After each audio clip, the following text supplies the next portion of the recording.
menos na minha área especificamente do direito, é muito difícil da carreira do direito, o magistério jurídico, em verdade, não compensa como outras carreiras, como outros vetores da atividade.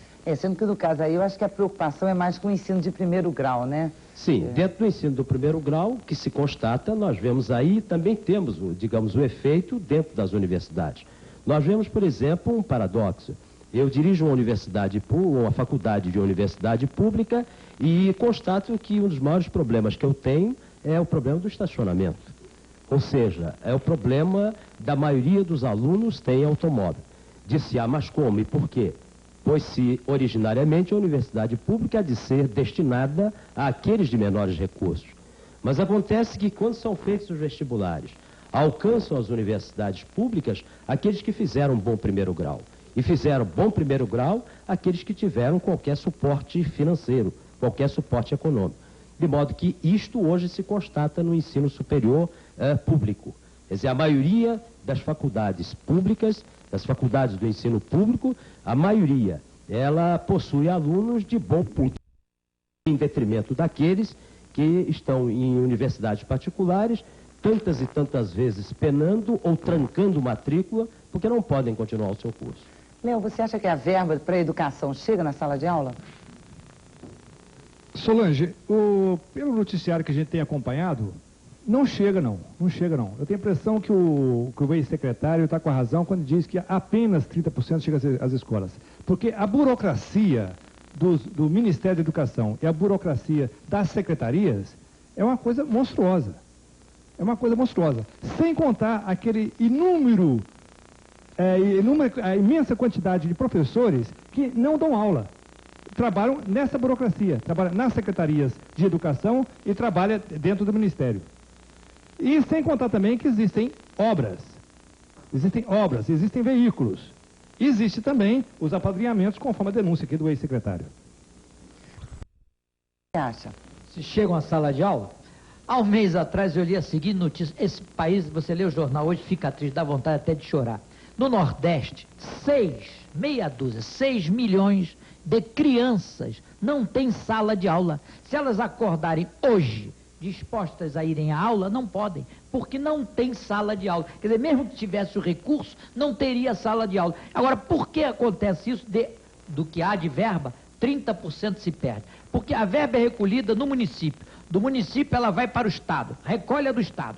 Do Estado junta com a do município e vai para Brasília. Não, se perdem 70%, então, só chega 30%, segundo essa exatamente. Notícia. Então ela vai para Brasília. Nesse trajeto tortuoso, vem a inflação.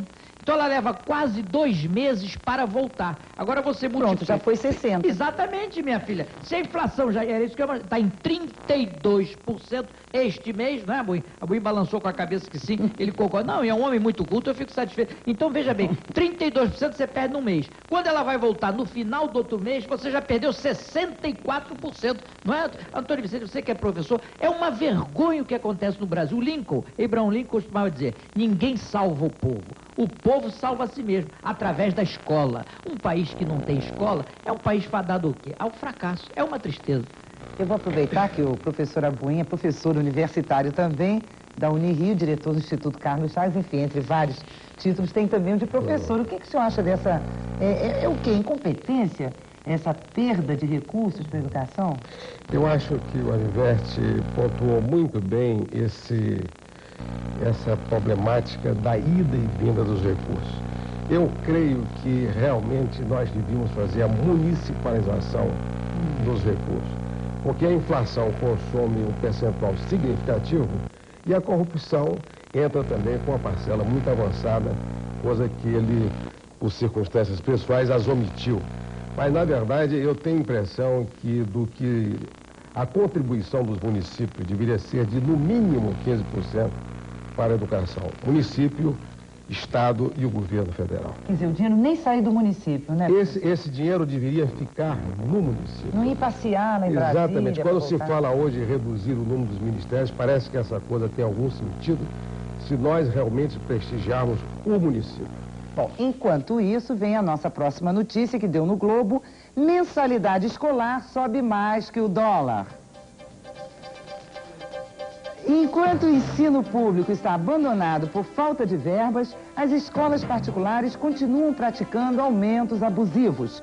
Um estudo da APAERJ, Associação de Pais e Alunos do Estado do Rio de Janeiro, mostra que as mensalidades cobradas pelas escolas particulares do Rio subiram em dólar cerca de 560% desde janeiro de 86, o que representa um ganho de 28% acima da variação da moeda americana.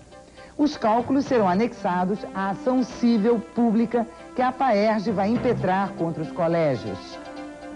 Bom, aliás, está sendo em todo o Brasil, apesar de que a ação é da APAERJ. Vou começar agora, Liverte. Aliás, isso está hoje até na primeira página do Globo, não sei se dá para ver aqui, olha, mostra que num curso em Vila Valqueire, os alunos não aguentando com o aumento dessas mensalidades, muito acima da inflação, conforme você acabou de se referir, fizeram uma passeata, estão desesperados. A mensalidade de janeiro até agora passou de 4 milhões e 400 para quase 15 milhões de cruzeiros, 15 milhões de cruzeiros, ou então 15 mil cruzeiros reais. Não importa, uma fortuna que são pouquíssimos os pais que podem pagar isto por um filho. Eu volto a dizer, o problema desse país, um dos principais, saúde e educação. Se a criança não tem saúde, não estuda. Se não tem educação, não vai ser nem bom profissional, seja lá o que for, nem na polícia, nem na medicina, nem onde quer que seja. Saúde e educação. Se nesse país não se dá nem saúde, nem educação, Solange, o que é que se pode esperar de uma nação assim? Sem falar, e o Abuin lembrou muito bem, na corrupção. São certas coisas. Eu fui um dos fundadores da faculdade da cidade, era CUP em Jacarepaguá naquela época. Olha que depois barato. a gente instalou ela aqui na Lagoa e a faculdade da cidade, onde eu fiquei até 3 anos atrás. E durante 12 anos eu dei aula de jornalismo ali. Barato, mas diga lá. Bom, pensando em termos capitalistas, a remuneração do capital de 28% acima do dólar, até que não é uma loucura muito grande, não. Até que não é uma loucura muito grande. O problema da educação particular, do ensino particular hoje, está na seguinte situação. O professor ganha mal, o aluno paga muito e não aprende, e as escolas não dão lucro, por incrível que pareça. Quer dizer, o governo tem que estudar e intervir nesse sistema, seja subsidiando, seja fazendo o que for. Peraí, as escolas não dão lucro, Léo? As escolas não dão lucro, inclusive elas são proibidas de ter lucro. Elas são proibidas. E esses balanços são examinados por comissões ministeriais, por fiscalização permanente. Elas são proibidas de ter lucros. Não podem. Né? A finalidade não é ter lucro. Então, esse aumento, teoricamente, é aumento realmente de custo operacional. Agora, o quê? Investimento em laboratórios, investimento em ensino, crescimento da máquina administrativa. Isso é que o governo vai ter que, se quiser pensar seriamente na educação, inclusive na educação particular, já que nós estamos num país capitalista, e que a gente pensa na empresa privada, tem que se ver como fazer para ajudar também a escola particular. Doutor Antônio Vicente. Colocou o Léo com muita propriedade, ao meu ver, de que qualquer analista, digamos, isento, dirá que as escolas particulares estão apenas, digamos, envolvidas por este influxo inflacionário e assim, quer dizer, chegam a esses aumentos que, afinal de contas, não são tão abusivos quanto se aparenta. De toda sorte, o que se constata é, uma vez mais, a falência do ensino público. Há um dispositivo constitucional que diz que a educação é obrigatória. Quer dizer, que o Estado tem a obrigação de prover a educação. Então, na medida em que se colocam ações públicas contra as escolas particulares, eu acho que o movimento tem que ser endereçado no sentido de que o governo cumpra esta sua missão elementar e mínima de dar o ensino público. Quer dizer, não é possível, num país em que tudo sobe, em que tudo é caro, não é possível, eu estou de acordo, de que você tenha a escola barata. Porque você tem o professor a remunerar, você tem as despesas, enfim. É evidente que os custos acarretarão acréscimos, como têm sido acrescidos nas mensalidades. Mas eu acho que a campanha é de ser neste sentido, quer dizer, isso mostra que o poder público está falido numa das suas atribuições decisivas e fundamentais, que é o ensino público. Olha, vamos lembrar que hoje, em São Paulo, nesse momento, a Avenida Paulista deve estar cheia de estudantes Hoje de manhã estava em São Paulo, já estava começando o engarrafamento da concentração no MASP, para justamente protestar contra as mensalidades escolares e contra a qualidade do ensino público. Hoje, 11 de agosto, é o dia do advogado, dia da justiça, o dia do pendura também, e o primeiro aniversário da luta pelo impeachment nas ruas. É bom para a gente refletir, né? Bem, deu no Globo e no estado de São Paulo. Tarifas bancárias sobem mais que a inflação. 6 dos maiores bancos privados do país reajustaram tarifas acima de 1000% nos últimos 10 meses, contra uma inflação de 994% no mesmo período. As altas tarifas cobradas pelos bancos têm, ao lado da inflação, contribuído para a alta rentabilidade do sistema financeiro.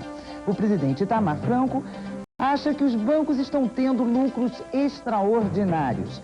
Ele pediu ao ministro da Fazenda, Fernando Henrique Cardoso, um estudo para que diversos serviços bancários voltem a ser gratuitos. Léo. Solange, quando foi permitido ao sistema bancário cobrar certos serviços, foi em função de algumas dificuldades que atravessava episodicamente o sistema financeiro. Quer dizer, no momento em que a gente constata pelos balanços dos bancos publicados nos últimos exercícios e que os lucros têm sido realmente extraordinários, então eu acho que é hora de exatamente quem criou, quem permitiu essas taxas, que é o Banco Central, retirar essas taxas. Retirar ou reduzir. Quer dizer, essas taxas foram permitidas, permissão para cobrar cheque, lançamento, etc. Foi tudo criado pelo Banco Central para tentar socorrer o sistema bancário que, num determinado momento, corria risco de falir. Então, houve diversas fusões de bancos, etc. Quer dizer, o problema já passou. Então, está na hora de retirar gradativamente essas taxas. Doutor Antônio Vicente. Solange, tão bom que este primeiro grito, ou melhor, que este lamento do presidente, achando que os bancos têm lucros extraordinários, tão bom que ele tivesse a sequência que teve o lamento com relação às irregularidades no INSS. Tão bom que isso prosseguisse. Porque o que se constata, basta a mera estatística, os bancos brasileiros, publicada há poucos dias num canto de jornal, em que a taxa de lucro dos bancos brasileiros, elas estão no mesmo patamar do que o lucro dos bancos americanos, as instituições americanas.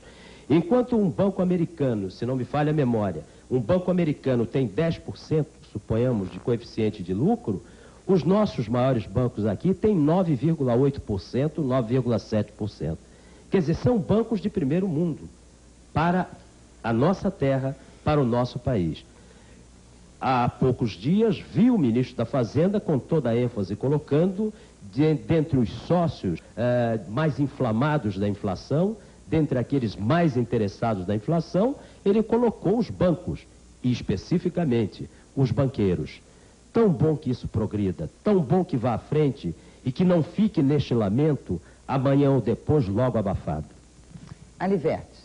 Parece preocupado, Aliverte.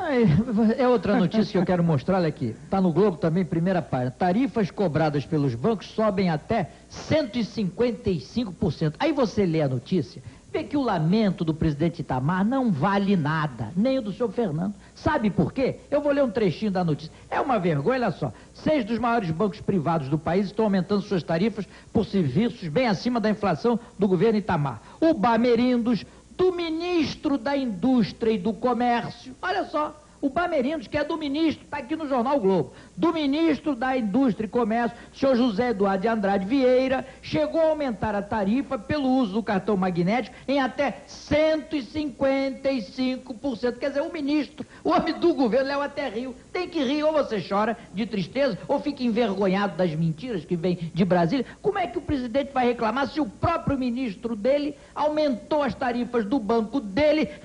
O Abuim está até, tá vendo? Não é da gente ficar triste, é da gente ficar triste. Então você não sabe em quem acreditar, se é em quem lamenta, ou se ele se lamenta é apenas para tirar a fotografia e dizer, ah, meu Deus, mas como? É o ministro dele que está aumentando com o cartão magnético em até 155%. Depois falam que o que aumenta a inflação, Solange, é o salário minguado do trabalhador. É engraçado.